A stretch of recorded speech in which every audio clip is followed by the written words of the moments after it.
Arsenal nil, Nottingham Forest nil, as somehow we extend our lead at the top of the Premier League table to 7 points, albeit a pretty disappointing performance, a pretty disappointing weekend all in all, but a bit of a silver lining at the end as the lead is extended. We're going to be talking about the 5 biggest takeaways from the match on Saturday afternoon. This is the American Gooner.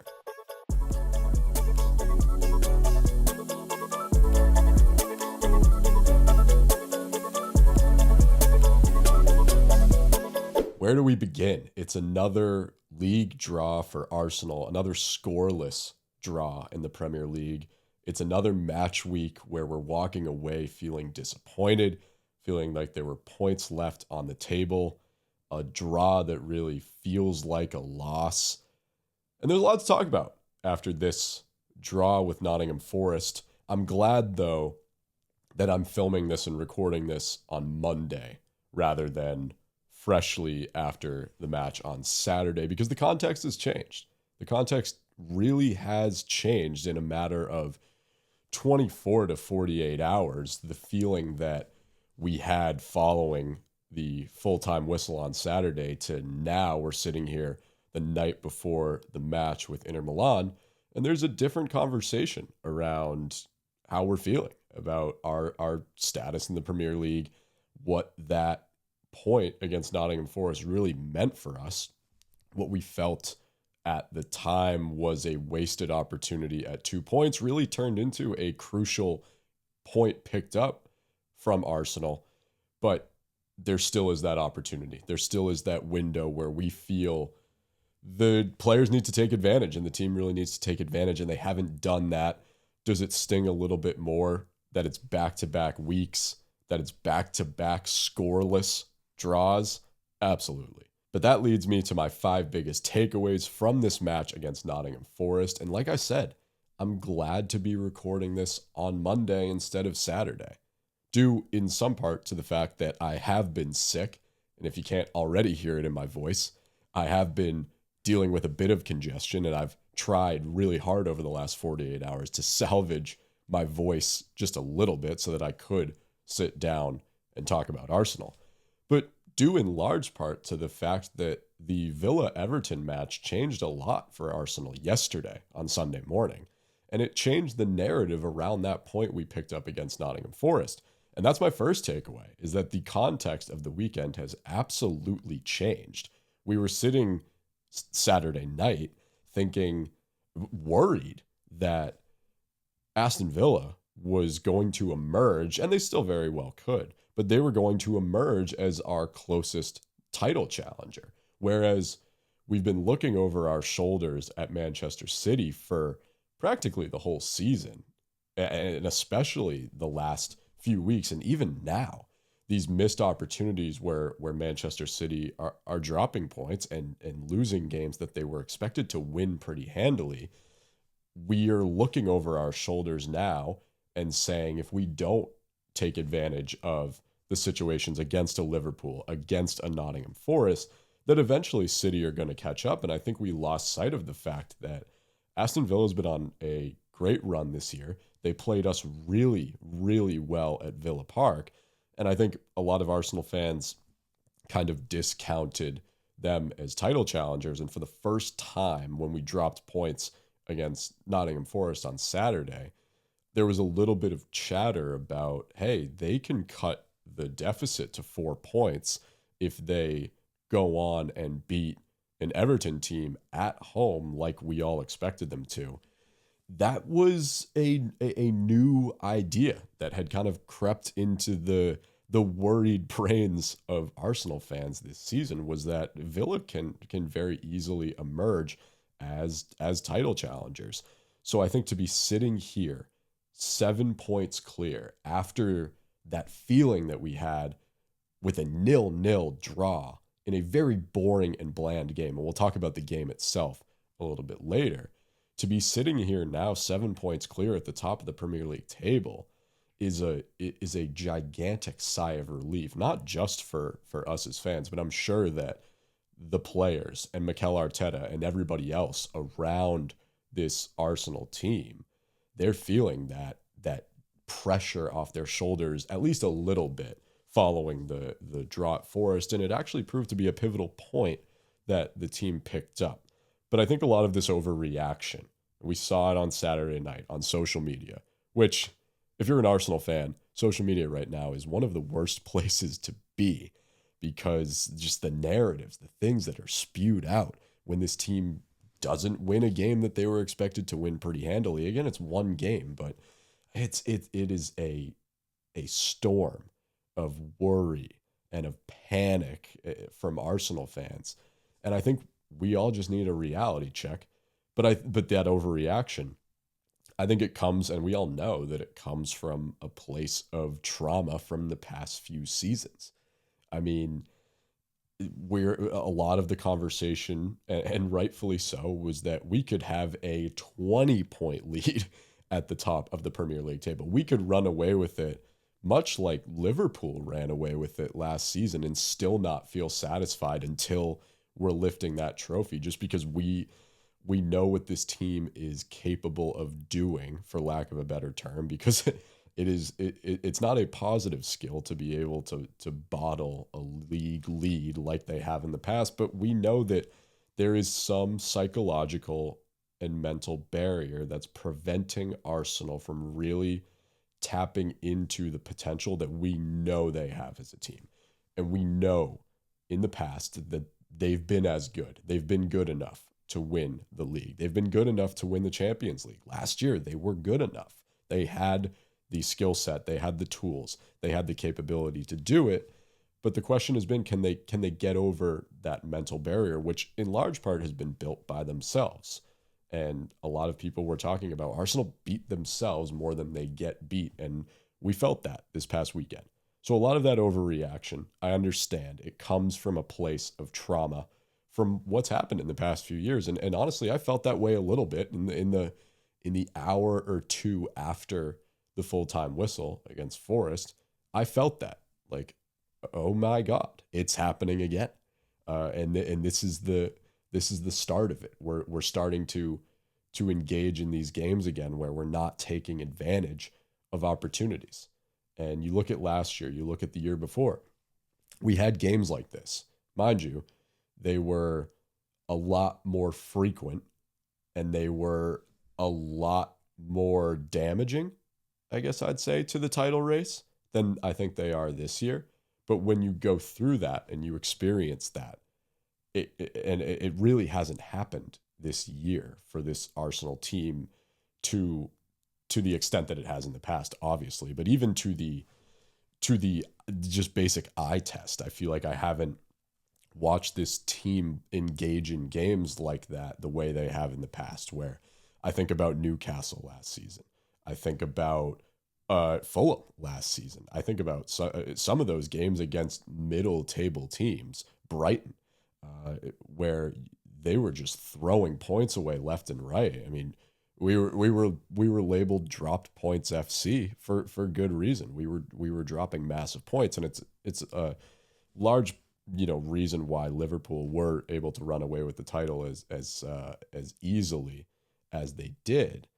But look, I get it. I understand the frustration from the fans, and I shared that frustration a little bit after the game or the match was complete. But I think when you take a step back and you look at what this team has accomplished so far, first of all, it's outstanding the way that they're playing and the way they're winning games and the way they're finding ways to win. Are there concerns? Are there question marks? Are there issues? Are there talking points? Absolutely. But that doesn't mean that we need to throw the baby out with the bathwater and, pull the fire alarms on this team just yet. I mean, we're still 7 points clear.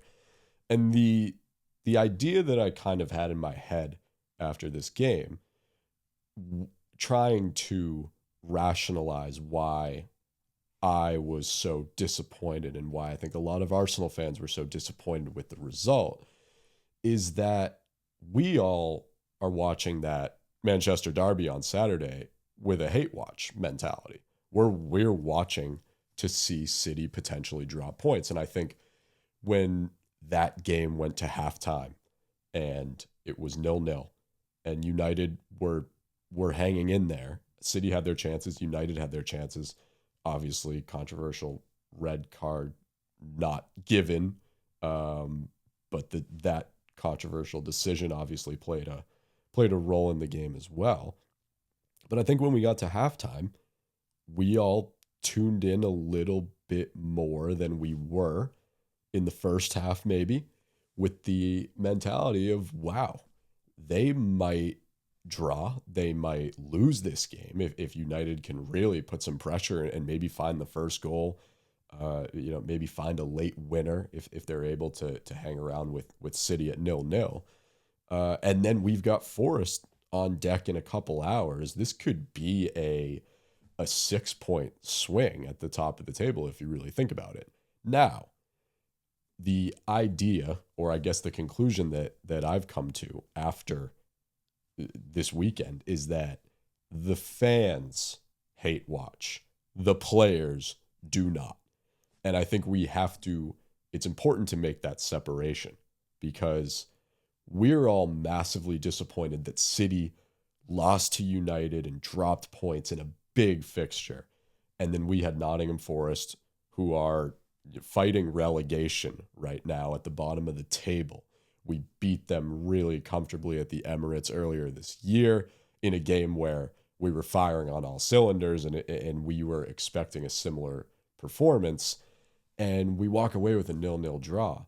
We feel the frustration because we watched the City game. Now, I'm not saying that the Arsenal players or Arteta didn't have, one eye on the scoreboard of the City United game prior to the match against Forest, but it most definitely was not as big of a pressure mounter for the players as it was for the fans.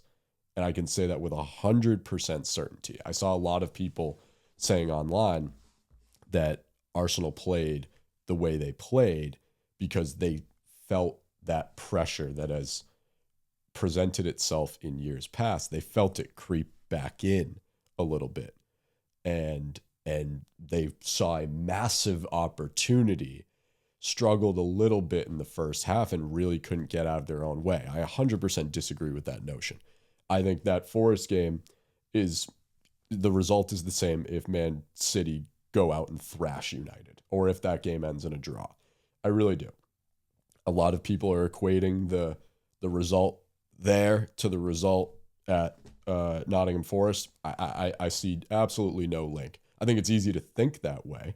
And I think it's easy to say that we succumbed to the pressure, that the players felt that there was a massive opportunity to really extend their lead at the top of the table. But I don't think that played a factor. You have to remember that the results in the 19 other with the 19 other clubs really shouldn't affect what's happening for Arsenal. And I don't think it's letting them, as much as fans want to say that whatever's happening around the league is going to have an impact on what Arsenal's doing. What I've seen from our performances this year is that we're in control of our own destiny. We're in control of our own narratives.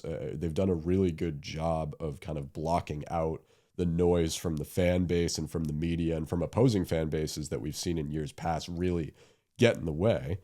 And I think a lot of that comes with experience. A lot of that comes with, like that said, building, like we said earlier, building off of that trauma that existed in the past few years and was fermenting and starting to boil up in the body of this football club. But the players aren't hate watching. I really don't think that they are, to the extent that we are. That's important to remember too. When you pick up a point like this, obviously they're going to be disappointed to not have won the game, but it's a massive point that extends your lead. And it's a different conversation now that the Villa game ended the way that it did. But I think we have to remember that it's a point, and every point is going to matter, especially where we are in the season.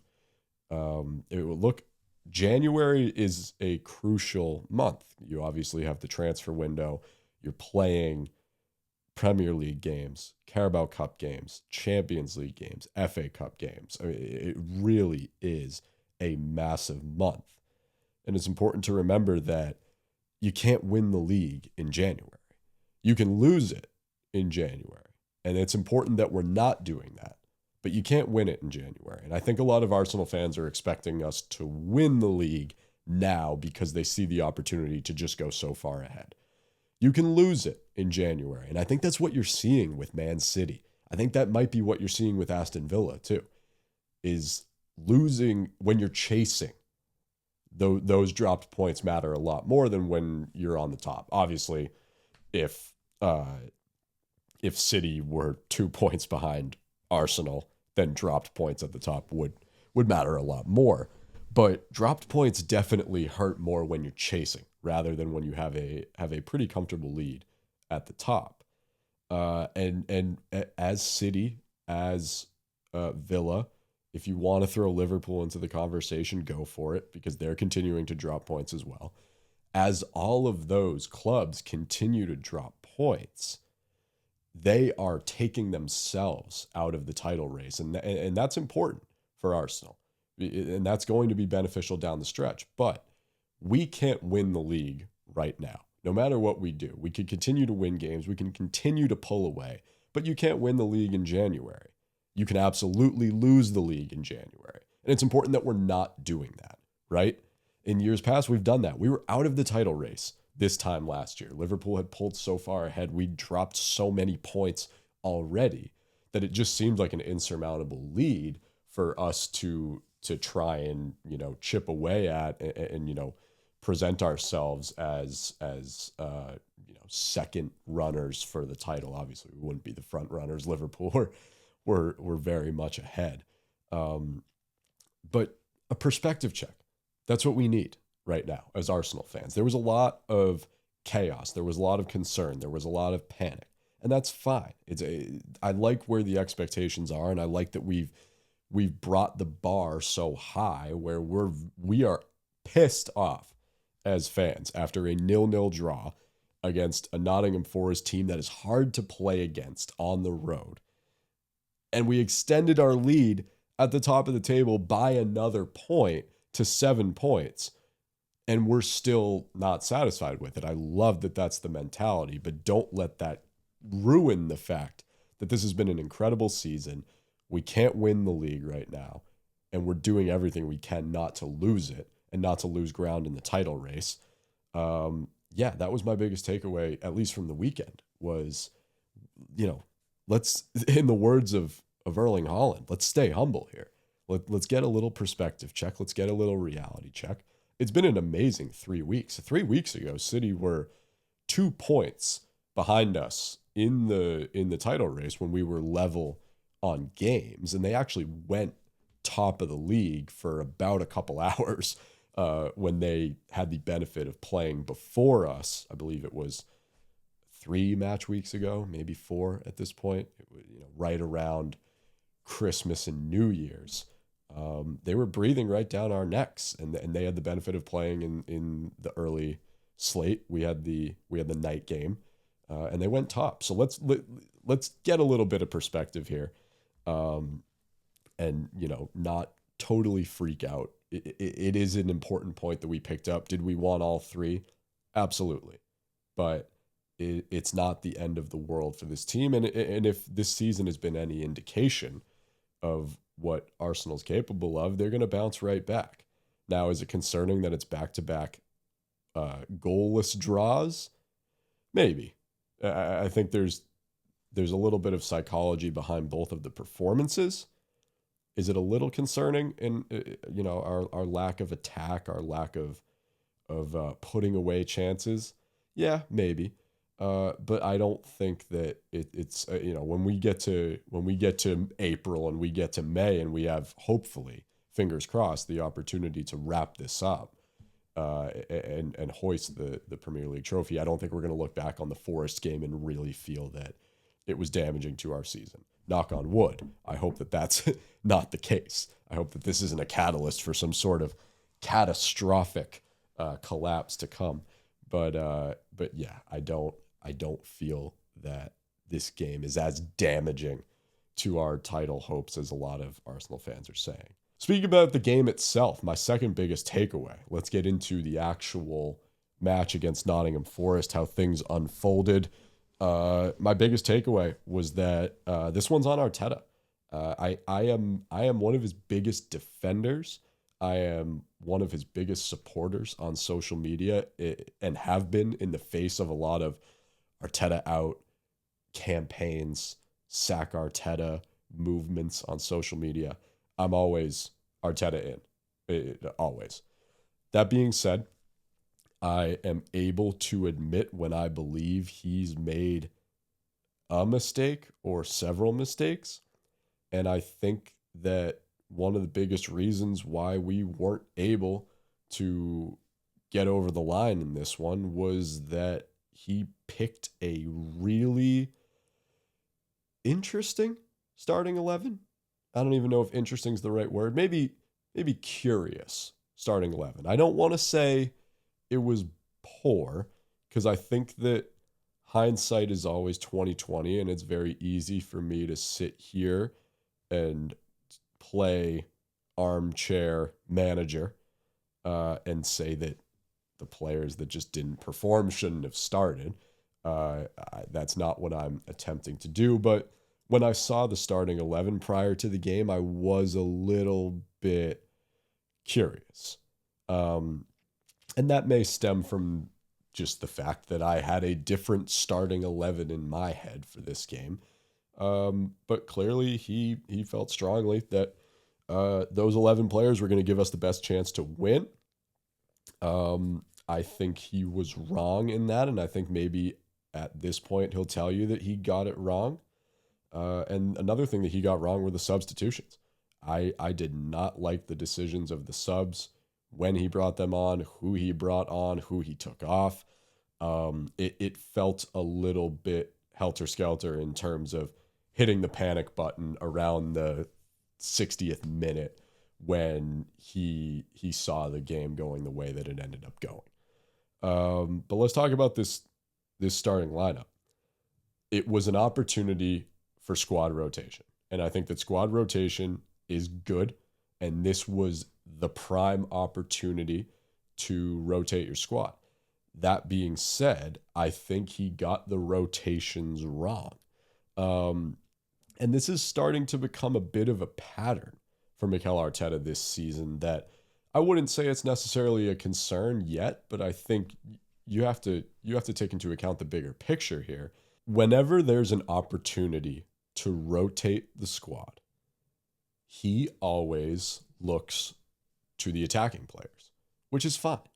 I understand that you want to keep a Saka or a Trossard or even a Gyökeres fit for the rest of the season, because we're playing so many games, because these guys are getting so many minutes, they're getting so many reps, we're running a lot of these guys into the ground. I get why there's an opportunity to rotate the squad, and that's the first place you look. Fine. It should not be the only place you look to rotate when you are playing in a league game where your closest title challengers, whether you were paying attention to it or not, I'm sure someone told you the score of the game and that the opportunity was at hand for you to potentially pick up 3 more points in the title race and even further your lead at the top. That is not the time, in my opinion, to rotate your attacking players. I really don't think it is. Where he never rotates, and it's shocking to me because it's where we have the most depth, is the midfield. Why do you continue to roll out Rice, Zubimendi, and Odegaard in every single competition when you feel like you can't trust your bench players? Squad depth has been something that we've touted all season long. And I've been very vocal about this on social media. Squad depth is great, and bragging about how deep your squad is great, but it's only great to a certain extent, especially when you don't tap into that depth. And I don't understand why we're not even paying attention to the midfield. It is the one area of the pitch where we have the most depth. Undeniably, we have the most depth in the midfield. Rice, Odegaard, Zubimendi are your strongest midfield trio right now. Fine. On your bench, Mikel Merino, Eberechi Eze, Ethan Nwaneri. I mean, those three alone, why are they not seeing more minutes? You have so much depth in the midfield, and you continue to run Rice, Zubimendi, Odegaard into the ground. And yeah, that's your best trio right now, arguably. We'll talk about Odegaard versus Eze in a second. But it in recent games and in recent runs, it has proven to be your strongest midfield trio. But at a certain point, are we not worried with the injury history that we have had this season, last season, the season before? Are we not worried that Declan Rice is going to go down with a long-term injury at some point? That Martin Zubimendi is going to have to miss time? That Odegaard is going to get hurt again like he's hurt every single season, and he was earlier this year for a massive run of games? You have the depth, and you brought Eze in for a reason. You brought Merino in for a reason. Now, granted, Merino is in the conversation to be the new number 9. But and then Ethan Nwaneri, you've got a Hale End boy. Why do you not trust them? And I don't think Mikel Arteta does. I honestly don't think he does. I think he lost trust with Eberechi Eze. For some reason, Nwaneri has just fallen out of the squad. I don't think he's been given a fair chance to get some regular minutes, to even become a regular sub. I mean, he hardly sees any action nowadays. Merino obviously has played a ton this year and has played a massive role in this squad. And I think it is a good time to kind of dial his minutes back a little bit, because you never know when you're going to need to throw him up front. But yeah, I just, in a game like this, when you know that you have the ability to rotate, you have a game against Inter Milan in the midweek in the Champions League, why you immediately went to the attacking three? I don't understand it. And what I also don't understand is why he chose the three he did. If you're going to rotate, then put together the best possible three of your rotation players. I thought Victor Gyökeres needed to start that game. Coming off of the Chelsea game, where I feel he had one of his better games in an Arsenal shirt, he needed to start. You couldn't put him on the bench after that. And I wouldn't have been able to rationalize going to him and saying, on the heels of you putting the ball in the net for the first time in what felt like 3 months, you're not gonna start this next crucial league game against a Nottingham Forest team that you absolutely could put 2 or 3 goals in the back of the net against. I couldn't rationalize not starting him. I felt like you needed to start him. But Martinelli, Gyökeres, and Madueke was the weakest front three you could have put in the starting 11 against Nottingham Forest. And I strongly believe that. And I think we saw that. And something that isn't really talked about, which I'm curious why it's not. I think like we can, criticize and scrutinize squad selection so much, and we can sit here and say that, the best available players need to be featured in the starting lineup, or at least, need to be featured in matches like this. What not a lot of people are talking about is just the overall chemistry and the link-up play between these players. That's important, and that goes a long way. I don't understand why it was Madueke, Gyökeres, Martinelli, because they have zero chemistry, and we saw that. There was nothing there. Madueke, a few times, sends the ball into the box. Gyökeres isn't there. Martinelli's not on the back post. I mean, he had that absolute sitter in the first half that he goes wide, far post, and he misses it, put way too much bend on the ball. All he needs to do is tap it in. I mean, he's on the line. It's an absolute sitter. He can't finish it. That's a ball from Madueke that I believe if Leandro Trossard was in the starting lineup, or Eberechi Eze on the left, or, whichever other winger you feel comfortable putting on the left there that isn't Gabriel Martinelli, they're finishing that. I mean, they're scoring, and then it's a different conversation. Then it's a 3-point win for Arsenal, and it's a 1-0, maybe 2-0 game if some of those other chances were finished. Those three, the front three that started against Nottingham Forest, should never be on the pitch together at the same time. They have absolutely no chemistry. They have absolutely no anything, no juice, no momentum. They can't find each other on the pitch.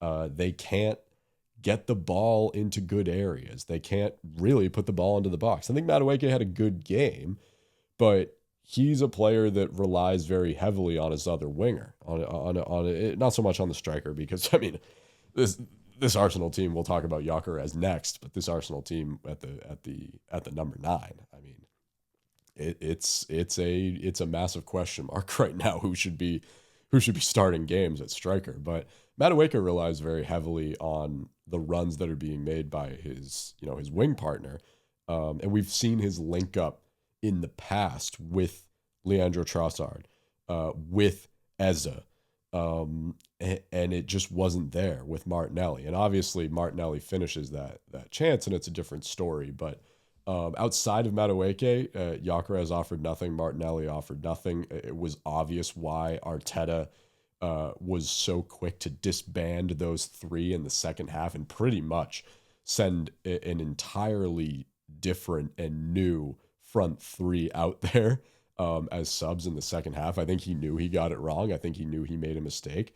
You probably, at least for the time being, will not see those three on the pitch at the same time again. I confidently believe that they just offered absolutely nothing in that match. Absolutely nothing.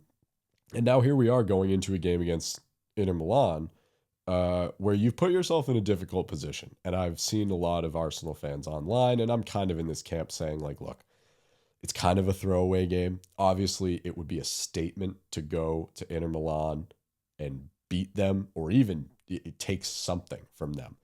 But I do think that the expectation might be a loss here, just because of the position you put yourself in after this draw. You rotated heavily at the front, which like I said, was the wrong place to look to rotate. But then you also wasted the energy of pretty much everybody else on the bench. I mean, you had to bring Saka on. You had to bring Trossard on. You had to bring Jesus on. You had to bring Marino on. You had to waste a lot of your fresh legs and your squad depth in a game that you got absolutely nothing out of. You got a crucial point out of it, but I mean, you got nothing out of that game. You scored no goals. You conceded no goals. You didn't really make up any ground in extending your lead at the top of the table. So now you're in an interesting spot. Do you rotate heavily? Do you go with your strongest lineup? If it were me, I'd like to see rotation in, like I said, in some of those areas where Arteta has not rotated yet this year. I think your back four should look completely different for this game. And obviously we're dealing with injuries, and some players are going to be forced into that starting lineup, but I think you really have to, like, Christian Norgard, Eza, Nwaneri, Lewis Skelly, Marino. They should be starting this game. And that's pretty heavy rotation. But I think it's necessary in a game that ultimately really is not going to mean much other than, a moral victory. But the tough position that you've put yourself in is that it's back-to-back scoreless draws in the Premier League. You dropped points over the weekend to Forest. The fan base is already starting to hit the panic button. If you go to Inter Milan on Tuesday, on tomorrow, and lose because you were forced into such a heavy squad rotation, it is going to be a pretty chaotic and worrying week for Arsenal fans, at least. If the game plan is to go in and park the bus and rotate heavily and try and get a point out of it, then that's the game plan. It's not going to affect the team if they come away with nothing here. If they come away with a point here, so be it. But brace yourself if you're an Arsenal fan. If they don't win this game tomorrow because they were forced into a situation where they had to rotate pretty heavily, don't be surprised when the chatter after the game turns pretty chaotic. Next takeaway, and we kind of talked about it a little bit, is Victor Gyökeres the man for the job at Arsenal? This has been the conversation since the Man United game, which was the first Premier League match of the season. He touched the ball, I think, maybe twice in that game. He touched his hair maybe 50 times. And right away, people were saying that, he's not going to be the striker that he was last season. He's not going to work in this Arsenal team. Did they make the wrong signing? How many goal contributions are you going to get out of a player like him? And that talk has carried on through the season, and he's had his moments. He's had good performances. I think he's contributed a lot more to this team than people are going to give him credit for. A lot of the stuff that doesn't end up on the score sheet or really get talked about, his off-ball movement, his runs, his physicality, his presence, I think that has all been beneficial and positive. But we are reaching a tipping point with Victor Gyökeres where it's getting really hard to defend him right now. I have been such a big defender of his because I loved the way he played before he was an Arsenal player. I mean, we had to play against him in the Champions League last year, and I remember distinctly, even though we won that match, I just remember watching him play. He was a problem for us. And then there were the rumors going around that he might end up a gunner. And I was pumped. I was psyched because I wanted a player like that scoring goals for us, becoming a problem for the teams that we had to play against, for the Liverpools, the Cities, the Uniteds, the Villas, the Chelseas of the world, or even the teams that we dropped points to last year, like Brighton, like Fulham, like Newcastle. To be able to have a game breaker like him, I was very much excited with the prospect of that happening. But it's getting really hard to defend him right now. He's offering next to nothing. And I really want I think we all want him, right? For the betterment of the team, but also for the betterment of the player. He's a very likable player. He's a very likable presence. And he plays, when he's on his game, he plays the game in a fun, just kind of like carefree way, and I mean that in the best way possible. Very fun to watch. It's very exciting to watch.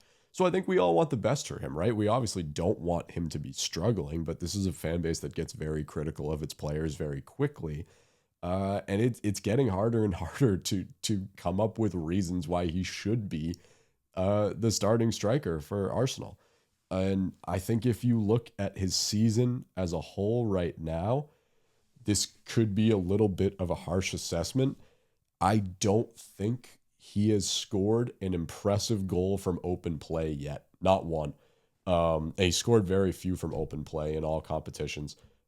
He had the Champions League match against, I believe it was Atletico Madrid, where he accidentally scored 2 goals, I think, from set pieces. They kind of like bounced off of his thigh, I believe, if I'm remembering correctly. So I don't consider those to be impressive goals from open play. He obviously had the game early on in the season against Leeds. That was, I think, his only open play goal in the Premier League, if I'm remembering correctly, and it was kind of fluky. It was a vintage Gyökeres cut into the box, but yeah, I think it took a touch off the defender. The keeper was going one way, the ball kind of squirted in the near post in the other, and then he's had a couple goals from the spot, and outside of that, I haven't seen an impressive goal from him in open play yet, and that's concerning. The one against Chelsea the other night in the Carabao Cup, I mean, it was all Ben White, first of all, but it was a tap in. It was a freebie. It was a sitter. Again, we haven't seen him really develop into the player that he was last year. Or I guess I shouldn't say player, goal scorer that he was last year. And that's really concerning. Um, the other concerning part was the Forest performance. I mean, it was pretty eye opening from the perspective of Arsenal fans. I think it felt going into that match like he had momentum coming off of, he kind of got the monkey off his back, scoring that goal against Chelsea. Even though I just said it wasn't an impressive goal, it was a momentum boost. It was a morale boost for a player that had a lot of pressure on him, has a lot of pressure on him to put the ball in the back of the net. It was a relief that he was finally able to break through. And then you looked ahead. Okay, we've got Forest over the weekend. He's able to put in a good 70 to 80 minutes. He could score a couple of goals against that team. And then you probably rest him against Inter Milan. And then, you're right back at it with a big stretch of games against United in the league. You have the second leg of the Carabao Cup against Chelsea where he just scored. A lot of the thinking was that, all right, we might have just put Victor Gyökeres in the gear, or at least brought him closer to the gear that we've all wanted him to be in. And then you watch that performance over the weekend against Nottingham Forest. It was shocking how bad he was. I mean, the opportunity that he had where the defender misplayed and mistimed the header, and he has a good 2 or 3 steps on the Forest defender, and he's in alone. Mind you, he was at midfield, so he had a long ways to go until he was, close to shooting range and close to the edge of the box where he could really threaten the keeper. But he had 2 or 3 steps on the defender. He struggles to settle the ball down. He's tripping over himself. He loses that 2 or 3 steps. The defender catches up to him. He's not only feels that pressure on his left, but he sees it. The defender catches up to him right when he gets to the edge of the box, and he sees the defender there and still panics, just tries to, at that point, get the ball off when the defender's clearly going in for the tackle. And it's deflected off the defender's foot or leg or whatever. It's out for a corner, but I mean, massive opportunity squandered. Now, if that's a Declan Rice, Martin Zubimendi, even an Odegaard or a Timber, or, then you'll say, all right, not an attacking player, not a situation that they usually find themselves in. You obviously should do a lot better with that, but understandable at least that, an agile and very fit defender was able to catch up and make the block.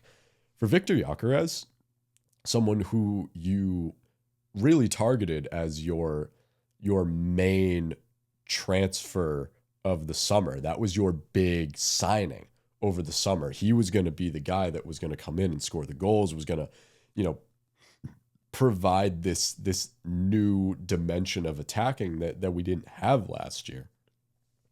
To see that from him was shocking. It really was. And I think at that point I crossed over from Victor Gyökeres defender and supporter, and I'm going to back him no matter what, to there are serious questions about whether or not he should be in the starting 11.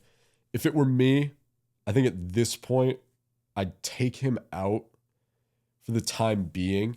I'm a firm believer. I still think we're going to get the Victor Gyökeres that we'd seen in the past. I really do think that. It might not be this season. It might be next year. It might be, at the very end of this season when a little bit of the pressure is lifted off of this team if they're able to wrap up the league with games to spare, or if we're playing.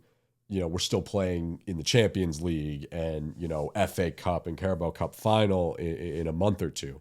I think that if he's playing with a little bit of that pressure taken off, I think you're going to start to see the Victor Gyökeres of old, so I'm not giving up on him at Arsenal like some people are. But I think for the time being, it might just be beneficial for everybody to kind of drop him to the bench for a little bit. I mean, I think you've given him ample opportunity. I don't know what more he needs. It was, oh, he's not getting the through balls, he's not getting the deliveries, the Saka Gyökeres connection isn't necessarily there.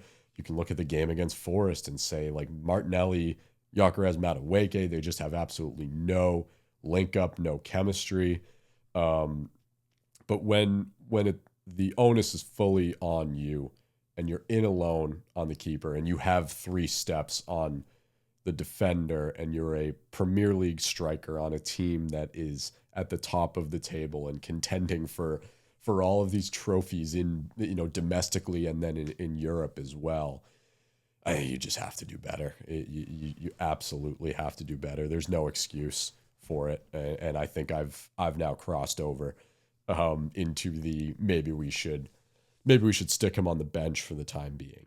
That being said, a lot of Arsenal fans have a bit of a revisionist history on how impactful Kai Havertz and Gabriel Jesus are for this club. Let's not act like we have a Erling Haaland on the bench with Kai Havertz or Alexander Isak at Newcastle. Obviously, he hasn't been the player that Liverpool have hoped he would become. But let's not act like we have a world-class striker on our bench that's just sitting and waiting behind Gyökeres, who's like eating up all these minutes. The conversation has been the same no matter who it is. I mean, Kai Havertz hasn't gotten this team over the line the way that everybody thought he would when we brought him in a couple seasons ago to be that number 9, to be that experience, someone who had played in the Premier League and had scored big time goals in Europe, and had been an X factor at Chelsea. He hasn't been that, and everybody was calling for him to be replaced last year. I mean, the January transfer window this time last year, there was so much pressure on Arteta to bring in another striker because Kai Havertz just wasn't getting the job done. Now, was it this bad? No. But I also don't think the expectation was as high. And that's part of Victor Gyökeres' problem, is that you have to live with that expectation. You were brought in to be that type of player. Is it unfair to expect so much from you? Yeah, maybe, but that's the type of player that you were brought in to be. So sorry if that is, hurting your chances at, just playing that carefree style of attacking football like you used to. But I mean, Kai Havertz hasn't been that either. Let's not act like we have that in our squad and we're just not utilizing it. Now, is he a better option than Victor Gyökeres at this point in time? Yes, I think so. And that's the other part of the problem for Victor Gyökeres right now, is that he hasn't had that competition because you've had both Havertz and Jesus out. Obviously, Marino adds a sense of competition just because he has been such a impactful goal scorer when he's been kind of a makeshift number 9. But with Kai Havertz back from injury now, it's clear that they're trying to work him into the squad more and more so that he can be fit to start Premier League games again and Champions League games again. I think you might want to turn to him. And there were flashes of it when he played against Portsmouth, but I liked what I saw from him. And it kind of unlocked this level of attacking play that Victor Gyökeres has not unlocked yet for Arsenal. There was a creativity and a desire from Kai Havertz when he came in against Portsmouth as a sub late in that game, and obviously that was against a championship side, and that was in a game that we were already winning pretty handsomely. But still, I liked what he offered in those few minutes. As for Gabriel Jesus, I actually haven't liked what he's offered since coming back from injury. A lot of people will point to the Wolves game. That was an own goal. He got into the right position and he tried to get ahead on the ball, but he didn't touch that ball that scored the 96th or 95th minute equalizer in that game. He didn't touch it. It was an own goal. And then the Villa goal, yeah, it was a great strike. It was also 3-0 when he puts that in the back of the net. And I believe, was it Trossard put it on a tee for him? Another one that, like, if that's Victor Gyökeres in that position, I think he does score it. We just haven't seen him get the deliveries like that. We haven't seen him playing in a game where we're really opening the floodgates against teams. And so, yeah, I think it's Kai Havertz right now. I really think it is. If you're gonna say there's four options, I think it's still Havertz and Gyökeres, or 1 and 2. I don't think Jesus is going to offer you what you want him to offer. I think he is going to be perfectly utilized as a sub late in games, maybe when you need a little bit of a spark. He and Martinelli have great chemistry and link up play, so I'd like to see those two paired together. But in terms of where you go from here, if you're Arsenal, I think it's Kai Havertz. I really do. And another decision that has to be made if you're Mikel Arteta is, what do you do with Ben White? I watched that game against Forest. I watched that game against Chelsea, and Ben White is making a great case to be a part of the starting 11 as a regular fixture. And look, as good as Timber has been this season defensively, he doesn't offer much in attack. Now, is that his job? Not necessarily. The way that we have created chances and we've created goals, at least of late, a lot of it is getting filtered through the fullbacks. So in a sense, yes, Timber does need to offer more in attack. He's a much better defender than Ben White is, and I think he's much more integral to the identity of this year's Arsenal team than Ben White is. But kind of similar to Kai Havertz when he came on against Portsmouth, I liked what I saw from Ben White in his attack. That ball that he plays into Gyökeres. The first game that we saw Ben White feature in, due to injury, I forget exactly what team we were playing against, but there was a poise about his attack. I think actually he had a couple goal contributions in that game as well. I'm forgetting exactly who we played against. But he comes down that right side, and there's clear chemistry between him and Bukayo Saka, which makes sense because they've been at the club and a part of the starting 11s of the Arsenal teams of the past 4-ish seasons now. So obviously, Saka being able to find Ben White on the edge of the box, or vice versa, sending the ball into one another, that's going to come more naturally to the two of them than it does, Saka and Timber, or Madueke and Timber, or Madueke and White, whoever it may be. I like what Ben White is offering from an attacking standpoint. And I think, Arteta needs to put some loyalty aside, the loyalty that he probably shows to Jurrien Timber for what he has offered to this team defensively this season, and think about what is best for the attacking play that's really struggling right now. I mean, in the Premier League, back-to-back matches where you failed to score. Obviously, one of them was a Liverpool game where both teams played very tentatively in their attack. We struggled to get around that low block. It was a game where both teams looked like they were just trying to get a point out of it. So there's some context there that's missing, obviously. But scoring goals is not coming at a premium for this Arsenal team.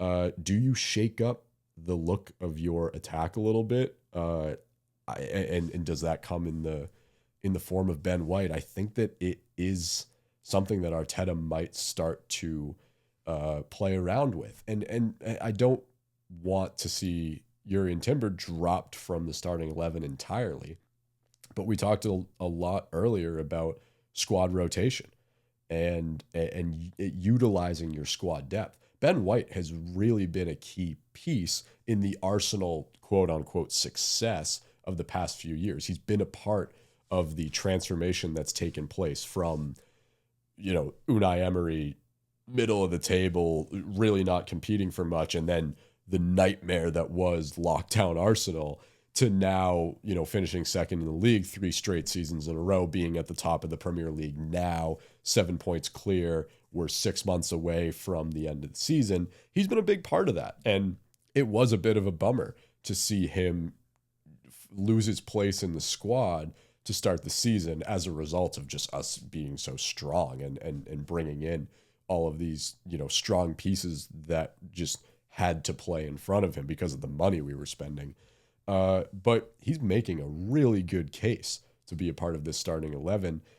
I'd like to see them rotate a little bit, in between Premier League games. If you're going up against a team that, if you're playing an away game, especially, and it's going to be a tough away day, and that you're going to need an extra spark to find that winning goal or to find an equalizer if you somehow find yourself trailing in a match. I'd like to see Ben White utilized more than he has been this season. So again, I look at the Forest match and I look at his performance against Chelsea. He's offering a lot. He's making life difficult for Mikel Arteta right now, which is a good thing because it means that we have options. And he may just be the key to unlock Victor Gyökeres. If you look at Gyökeres' last goal against Chelsea, that was all Ben White. Like I said in my last takeaway from the Forest game, that there might be something between Ben White, Bukayo Saka, and Victor Gyökeres that I'd like Arteta to explore a little bit more.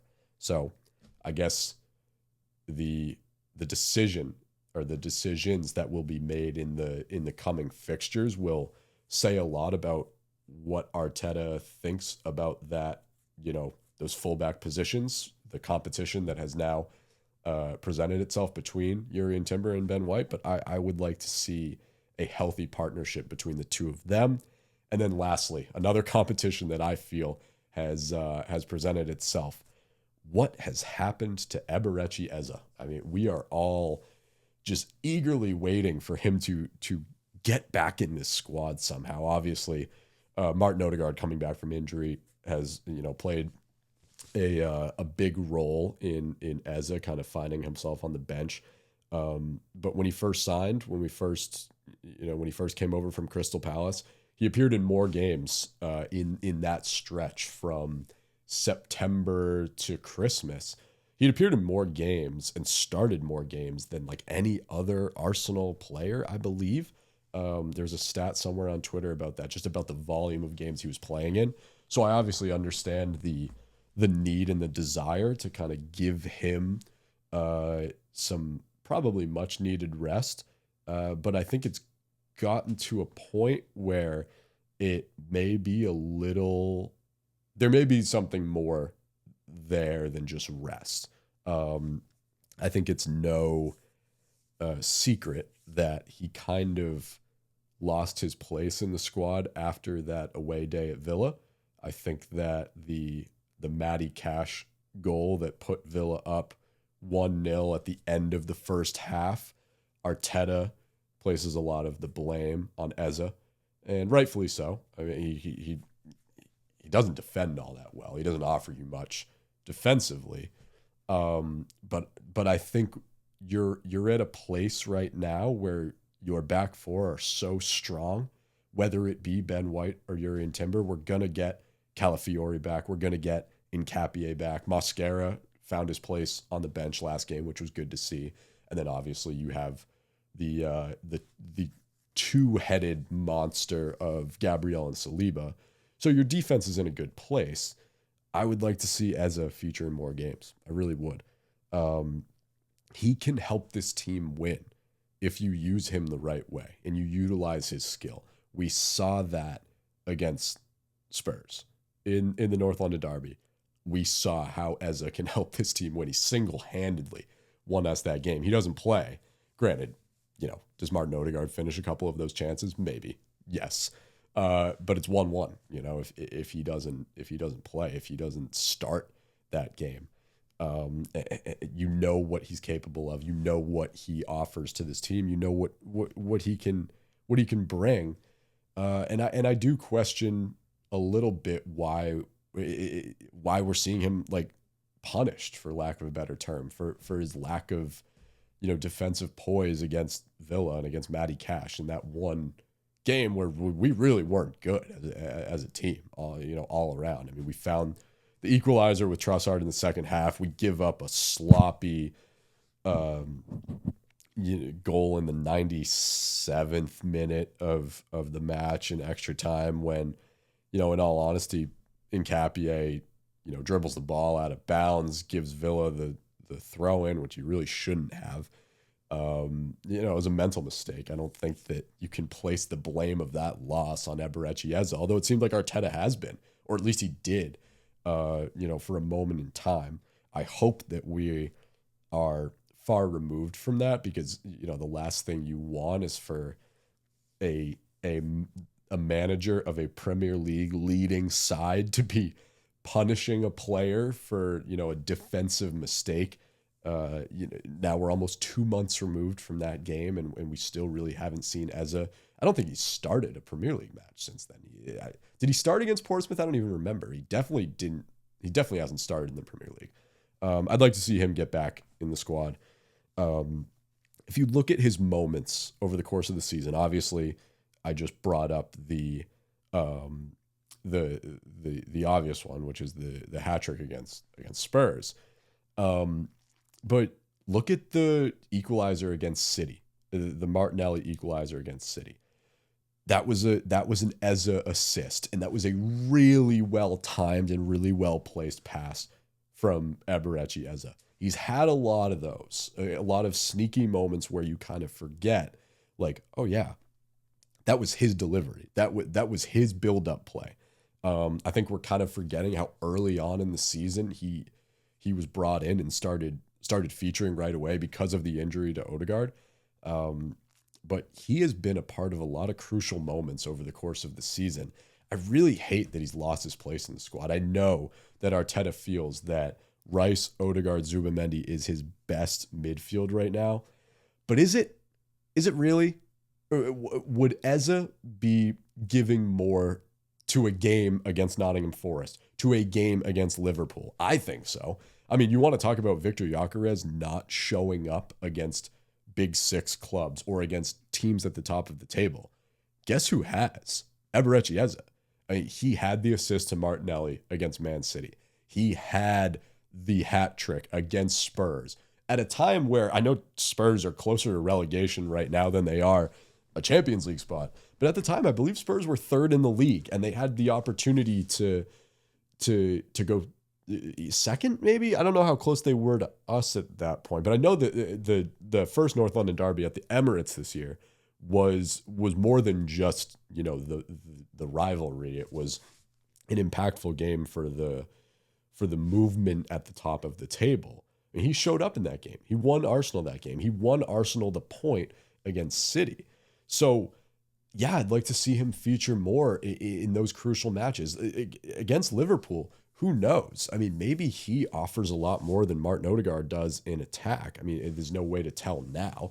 But, yeah, I think that, again, it's another place for competition in the squad, which is great, but it's another decision that Mikel Arteta needs to start taking a better look at. Should Eberechi Eze be starting more games? I think the answer is definitively yes.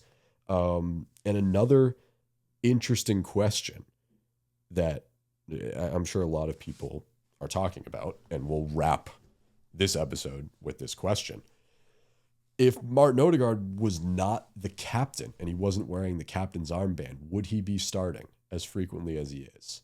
Is there a sense of loyalty that Mikel Arteta feels he needs to show to Odegaard because he's the captain, because he is the quote unquote, no, not quote unquote in like he's not, quote unquote leader of this team? Obviously, you have a lot of different players that act as the vocal leaders or the physical leaders, leaders at their, respective positions. Is Arteta hesitant to take Odegaard out of the squad in favor of Eze because he's wearing the captain's armband? I think yes. The only times we've seen Eze really go on a run of starting a lot of games in the Premier League has been when Odegaard has been injured. You have never seen Odegaard lose his place in the squad, and you win that right as a captain. You know, most Premier League captains for every club, it's one of the better players on the team. It's one of the players that you can't go without in the squad. Obviously, the squad has changed a lot since Odegaard was named captain, and you've brought a lot of players in, a la Declan Rice, who are probably worthy of wearing that armband. And if it were up to me, if Odegaard didn't exist, or if Odegaard was not yet wearing the captain's armband, I think Declan Rice would be the obvious choice for a lot of us. But I think Arteta has to do what's best for the team. I think ego aside, loyalty aside, we're in the middle of a title race. We're in the middle of a Champions League race.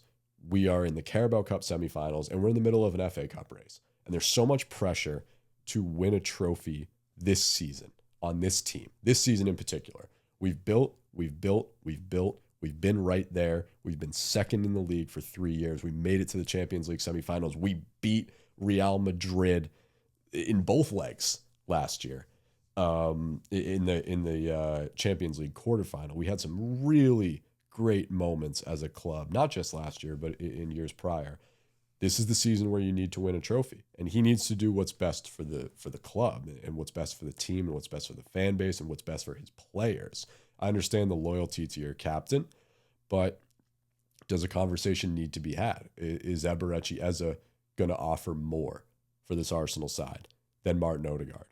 I think the answer is yes, and I hate to say it because I love Odegaard, and I love what he offers at times, but Eberechi Eze has shown up in the big moments this season. Martin Odegaard has not.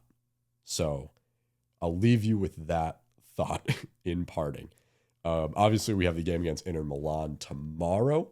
We will do another episode of recap talking about the biggest storylines from that match. Obviously, fingers crossed.